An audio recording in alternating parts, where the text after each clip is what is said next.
अस्सलाम वालेकुम स्टूडेंट्स, कैसे हैं आप लोग। स्टूडेंट्स, आज हम चैप्टर नंबर 16 का नेक्स्ट टॉपिक डिस्कस करेंगे। इम्पीडेंस क्या होती है। और स्टूडेंट्स उसको समझने से पहले थोड़ा सा हम जो ओवरव्यू लेंगे, जो हम अब तक टॉपिक्स पढ़ आए हैं उनको देखेंगे कि अगर हम लोग एसी थ्रू रजिस्टर की बात करते हैं, सिर्फ एक रजिस्टर सर्किट कंपोनेंट में यूज़ करते हैं, तो वो फिर हमारे पास जो रेजिस्टेंस का फार्मूला आ जाएगा वो किसके बराबर आएगा, वोल्टेज डिवाइडेड बाय करंट के इक्वल बाय ओहम्स लॉ। ठीक है स्टूडेंट्स। और इसी तरह से जब कैपेसिटर को लगाते हैं किसी भी एसी सोर्स के साथ, तो उस वक्त जो कैपेसिटर रेजिस्टेंस ऑफर करता है उसको हम कैपेसिटिव रिएक्टेंस का नाम देते हैं, और उसका फार्मूला होता है RMS value of voltage to RMS value of current. और इसी तरह से स्टूडेंट्स किसी भी सर्किट में जब हम लोग इंडक्टर को यूज़ करते हैं एसी सोर्स के साथ, तो उस वक्त जो इंडक्टर रेजिस्टेंस ऑफर कर रहा होता है उसको नाम देते हैं इंडक्टिव रिएक्टेंस का। और स्टूडेंट्स उसका फार्मूला ये होगा V R M S divided by I R M S. अब स्टूडेंट्स यहाँ पे ये सवाल उठता है कि जब ये तो हमने अलग-अलग एक एक कंपोनेंट सर्किट कंपोनेंट यूज़ किया हुआ है ना, जब हम एक ऐसा सर्किट कंसीडर करें जिसमें इन तीनों में से कोई से दो कंपोनेंट्स हों या फिर ये तीनों कंपोनेंट्स हों, तो उस वक्त स्टूडेंट्स हम किसकी रेजिस्टेंस को वहाँ पे कंसीडर करेंगे या फिर टोटल रेजिस्टेंस कैसे कैलकुलेट करेंगे, तो उसको समझने के लिए स्टूडेंट्स हमें इम्पीडेंस को समझना होगा। तो चलते हैं स्टूडेंट्स अपने टॉपिक की तरफ। बिस्मिल्लाहिर्रहमानिर्रहीम, रब्बे ज़िदनी इल्मा। जी स्टूडेंट्स, अभी मैं बात कर रही थी कि हम लोग किस तरह से इसको डील करेंगे। फर्ज करें मेरे पास एक ऐसा सर्किट है जिसमें एक रेजिस्टेंस लगाई हुई है और रेजिस्टेंस के साथ मैंने एक कैपेसिटर लगाया हुआ है। तो इस तरह से स्टूडेंट्स यहाँ पे मैंने एक कैपेसिटर लगा दिया। तो अब इस केस में मुझे पता है इसकी रेजिस्टेंस R है और इसकी जो रिएक्टेंस है वो XC के इक्वल है। तो इनको मैं किस तरह से इसकी जो टोटल रेजिस्टेंस है वो कैलकुलेट करूंगी। तो उसके लिए स्टूडेंट्स इम्पीडेंस जो है वो क्या करती है, इम्पीडेंस दरअसल होती क्या है कि इन दोनों के कंबाइंड इफेक्ट को, जो रेजिस्टेंस है और रिएक्टेंस है, इन दोनों के कंबाइंड इफेक्ट को क्या नाम दिया जाता है स्टूडेंट्स, इम्पीडेंस का। इसको क्या नाम दिया जाता है, इम्पीडेंस का। तो इस तरह के सर्किट्स जिसमें एक से ज़्यादा सर्किट कंपोनेंट्स लगे हुए हों, तो उस केस में हम जस्ट रेजिस्टेंस मालूम नहीं करते, हम दरअसल क्या मालूम करते हैं, इम्पीडेंस मालूम करते हैं। तो इम्पीडेंस दरअसल स्टूडेंट्स क्या होती है, combined effect of resistance and reactances. और इसको स्टूडेंट्स जाहिर किया जाता है सिंबल Z से। और मैथमेटिकली अगर हम इसका फार्मूला देखना चाहें तो फार्मूला होता है इसका VRMS डिवाइडेड बाय IRMS, और यूनिट इसका बाकी तमाम रेजिस्टेंसेस की तरह ओहम ही होता है। तो स्टूडेंट्स चलते हैं हम अपने next topic AC through RC series circuit में। जी स्टूडेंट्स, मेन टॉपिक हमारा है RC series circuit. R stands for register and C stands for capacitor. यानी जब ऐसा सर्किट जिसमें एक रजिस्टर और एक कैपेसिटर लगाया हुआ है, और किस तरह से लगाया हुआ है स्टूडेंट्स, सीरीज में लगाए हुए हैं, तो इस तरह के सर्किट को हम नाम देते हैं RC सीरीज सर्किट का। तो आइए स्टूडेंट्स इसकी डायग्राम को देखते हैं। डायग्राम में आपको अपेरेंटली नज़र भी आ रहा है कि AC सोर्स के साथ हमने एक रेजिस्टेंस और एक कैपेसिटर जो है उसको कनेक्ट किया हुआ है, और देखें दोनों को सीरीज में कनेक्ट किया हुआ है। ठीक है स्टूडेंट्स, और आपको पता है कि जब भी सीरीज में हम सर्किट कंपोनेंट्स को लगाते हैं तो पूरे सर्किट में जो करंट होता है वो दरअसल क्या रहता है, सेम रहता है, वो चेंज नहीं होता। Series combination of register capacitor में या कोई भी सर्किट कंपोनेंट है उसमें करंट क्या रहता है, सेम रहता है। तो अगर फर्ज करें RMS वैल्यू ऑफ करंट इसमें से फ्लो कर रही है, तो ये RMS value of current capacitor में से भी और रजिस्टर में से भी, और ये VRMS जो हम इसको अप्लाई कर रहे हैं। अब स्टूडेंट्स हम अगर इनके अक्रॉस वोल्टेज ड्रॉप फाइंड करना चाहें तो सीरीज में जब सर्किट कंपोनेंट्स लगे हों तो वोल्टेज जो है वो दरअसल डिवाइड हो रहा होता है। तो कुछ वोल्टेज ड्रॉप होगा अक्रॉस द कैपेसिटर और कुछ वोल्टेज ड्रॉप होगा across the register. Voltage drop से क्या मुराद है स्टूडेंट्स, वोल्टेज ड्रॉप से मुराद है कि कोई भी सर्किट कंपोनेंट कितना वोल्टेज जो है वो कंज्यूम कर रहा है। तो अब यहाँ पे स्टूडेंट्स देखें कैपेसिटर है, तो कैपेसिटर के अक्रॉस फर्ज करें कि जो वोल्टेज ड्रॉप हो रहा है उसको हम नाम दे रहे हैं VC का। और VC हम कैसे फाइंड करेंगे, आपको पता है बाय ओहम्स लॉ अगर हम लोग करंट को मल्टीप्लाई कर लें रेजिस्टेंस के साथ, और आपको पता है कि करंट इसमें से कितना फ्लो कर रहा है, टोटल IRMS, और इसकी रेजिस्टेंस कितनी है कैपेसिटर की, उसको हम रिएक्टेंस से जाहिर करते हैं XC से। तो ये जी इसका वोल्टेज ड्रॉप हो जाएगा। इसी तरह से जब हम रेजिस्टर के क्रॉस फाइंड करना चाहते हैं वोल्टेज ड्रॉप, तो स्टूडेंट्स इसके लिए हमारे पास करंट फिर से कितना आ जाएगा, IRMS, और जो इसकी रेजिस्टेंस है उसको R से जाहिर किया जाता है, तो ये आ जाएगी आपके पास R के इक्वल।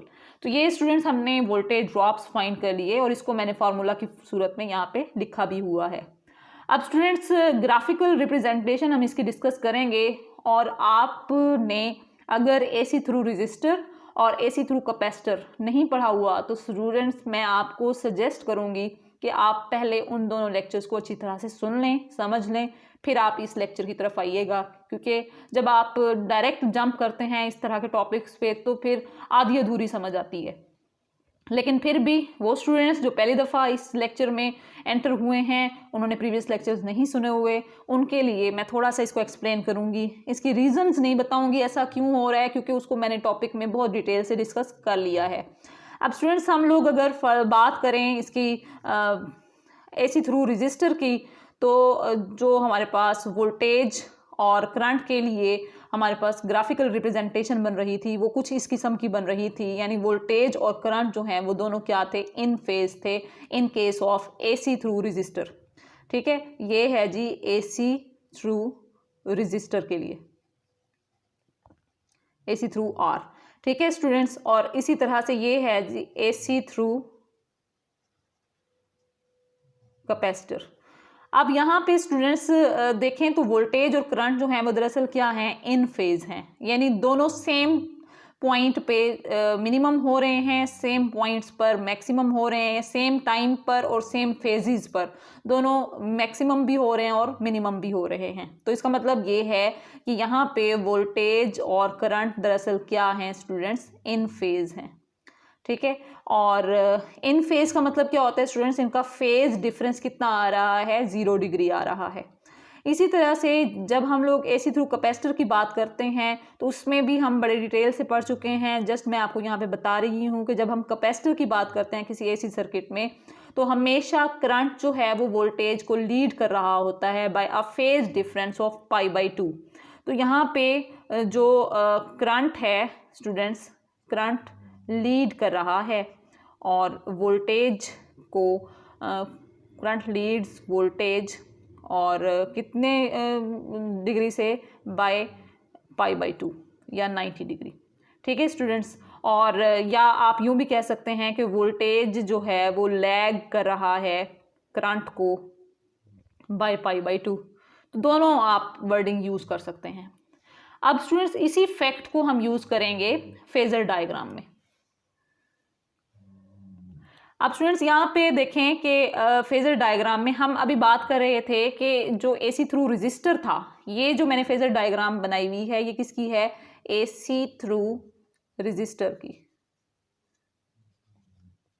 तो स्टूडेंट्स AC थ्रू रजिस्टर में वोल्टेज और करंट दरअसल क्या थे, इन फेज। तो स्टूडेंट्स ये मैंने दोनों को इन फेज बनाया हुआ है, यानी दोनों सेम टाइम पे मैक्सिमम मिनिमम थे, तो हम इनको पैरेलल वेक्टर्स की सूरत में बना सकते हैं। अब उसके बाद स्टूडेंट्स हालांकि वोल्टेज और करंट दोनों वेक्टर्स नहीं हैं, लेकिन हम कुछ शरायत की मौजूदगी में इनको वेक्टर्स के तौर पे कंसीडर कर सकते हैं। अब उसके बाद वोल्टेज और करंट जो हैं इनका क्या बिहेवियर है AC थ्रू कैपेसिटर के लिए। AC थ्रू कैपेसिटर, ये ग्राफिकल रिप्रेजेंटेशन के बाद हमने ड्रॉ कर दी फेजर डायग्राम या वेक्टर रिप्रेजेंटेशन।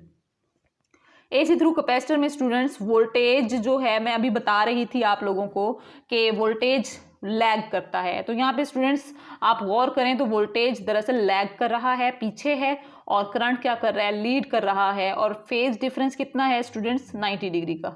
अब इन दोनों फैक्ट्स को स्टूडेंट्स हम यहाँ पे कंबाइन करें तो फिर हमारे पास जो है वो AC through RC series circuit वाला जो है वो कॉम्बिनेशन बन जाएगा। तो आइए ज़रा इसको देखते हैं। अभी स्टूडेंट्स हम बात कर रहे थे कि AC थ्रू रजिस्टर के केस में वोल्टेज और करंट जो हैं वो आपस में क्या कर रहे होते हैं, इन फेज होते हैं। तो स्टूडेंट्स ये वोल्टेज है रजिस्टर के अक्रॉस, तो इसको हम वोल्टेज ड्रॉप VR से जाहिर कर रहे हैं। VR और IRMS ये दोनों इन फेज हैं, तो इनको दोनों को मैंने पैरेलल वेक्टर्स की सूरत में ड्रॉ कर लिया।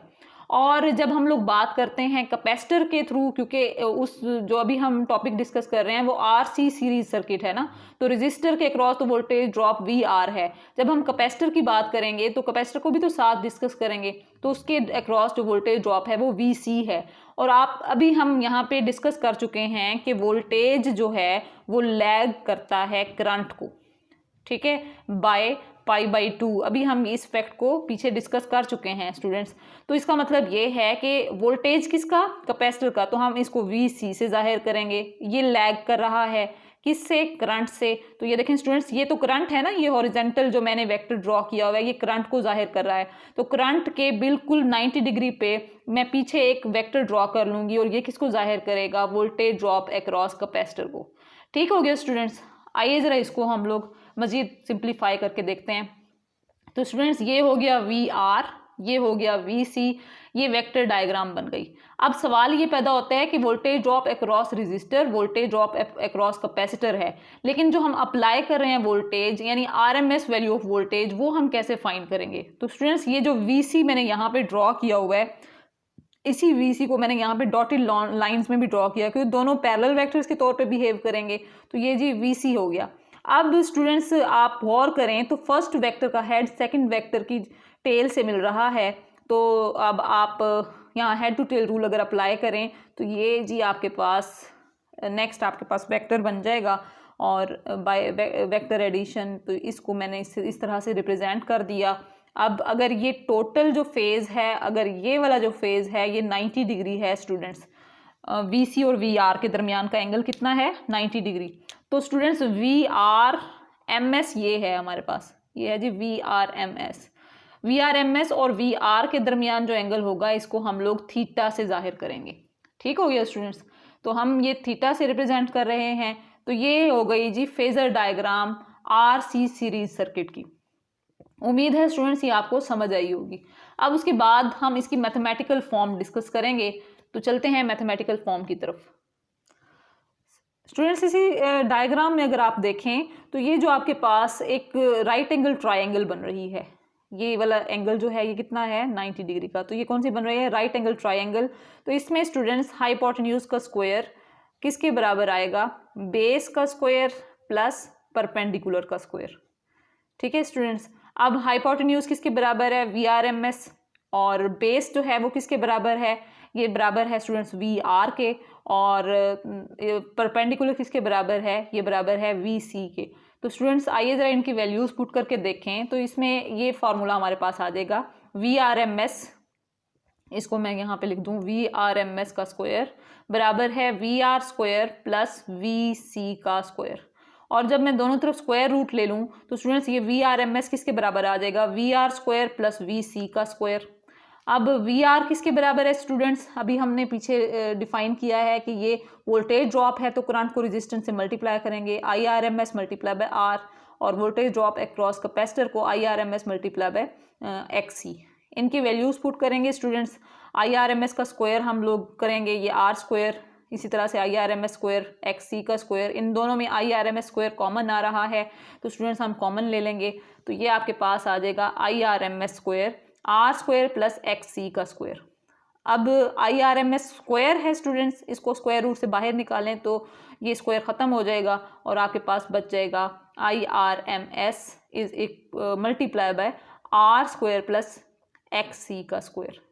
ठीक है स्टूडेंट्स, ये आ जाएगी आपके पास RMS वैल्यू ऑफ वोल्टेज हमने फाइंड कर ली। और स्टूडेंट्स हम इसी तरह से इम्पीडेंस भी फाइंड करेंगे। तो इम्पीडेंस का फार्मूला हम लोगों ने डिराइव किया हुआ है। इम्पीडेंस का फार्मूला दरअसल अभी स्टार्ट में पढ़ा था हमने, इसको Z से जाहिर करते हैं और ये VRMS डिवाइडेड बाय IRMS के इक्वल होता है। और VRMS की वैल्यू हमने फाइंड कर ली है ये वाली, इसको आप इस इक्वेशन में पुट करेंगे। तो स्टूडेंट्स आइए ज़रा इसको पुट करते हैं। तो स्टूडेंट्स ये जब हम वैल्यूज़ पुट करेंगे IRMS से IRMS कैंसिल हो जाएगा और आपके पास बच जाएगा Z is equal to R square plus XC का स्क्वायर और इसका स्क्वायर रूट। ये है जी Z और इसको हम लोग नाम देते हैं इम्पीडेंस का।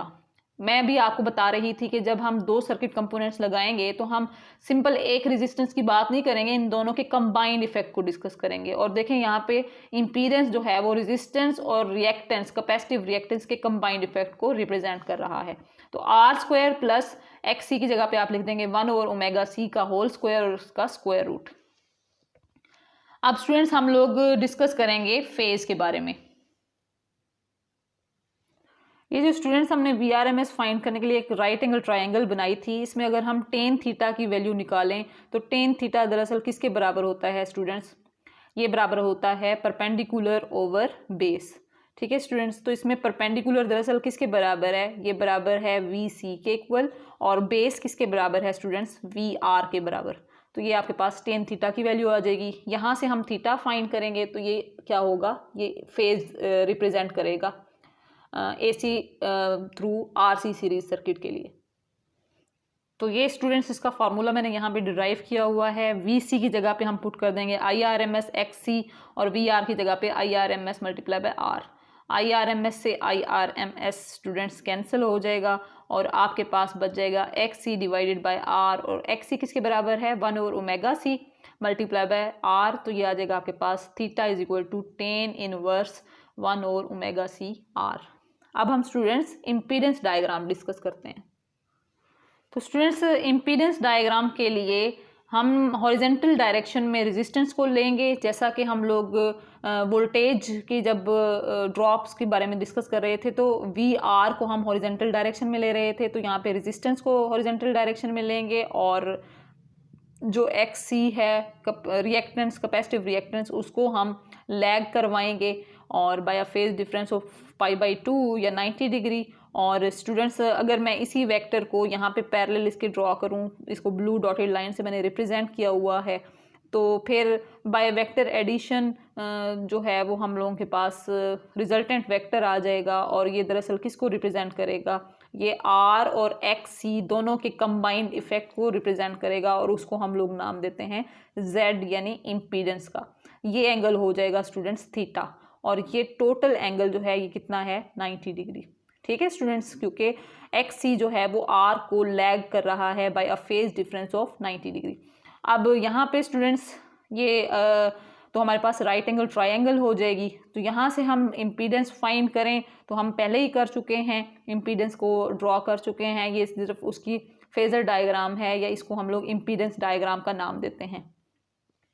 अब स्टूडेंट्स ये तो इम्पीडेंस डायग्राम हो गई। यहाँ से हम थीटा की वैल्यू अगर कैलकुलेट करना चाहें तो राइट एंगल ट्रायंगल को यूज़ करेंगे, टेन थीटा की वैल्यू फाइंड करेंगे। तो टेन थीटा दरअसल किसके बराबर होगा? Perpendicular over base. परपेंडिकुलर किसके बराबर है? XC के बराबर, और बेस किसके बराबर है? R के बराबर। तो आइए स्टूडेंट्स इसकी वैल्यू पुट करके देखते हैं। तो थीटा आपके पास आ जाएगा ten inverse XC divided by R। तो यहाँ से स्टूडेंट्स XC की वैल्यू पुट करेंगे तो आपके पास फिर से फेज का फॉर्मूला आ जाएगा टेन इनवर्स 1/ωc R, यानी रेजिस्टेंस और इम्पीडेंस के दरमियान में अगर हमने फेज फाइंड करना है, एंगल फाइंड करना है स्टूडेंट्स, तो हम क्या करेंगे? हम सिंपली ये फॉर्मूला यूज़ करेंगे, theta is equal to tan inverse XC over R या 1/ωc R। तो स्टूडेंट्स ये था topic AC through RC series circuit, और नेक्स्ट टॉपिक में हम RL सीरीज सर्किट पढ़ेंगे।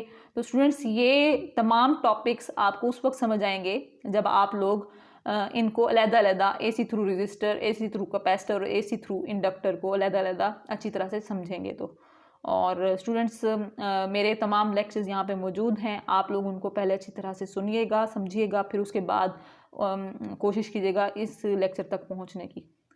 इंशाल्लाह स्टूडेंट्स नेक्स्ट लेक्चर में मुलाकात होगी नेक्स्ट टॉपिक के साथ। तब तक के लिए अल्लाह हाफिज़।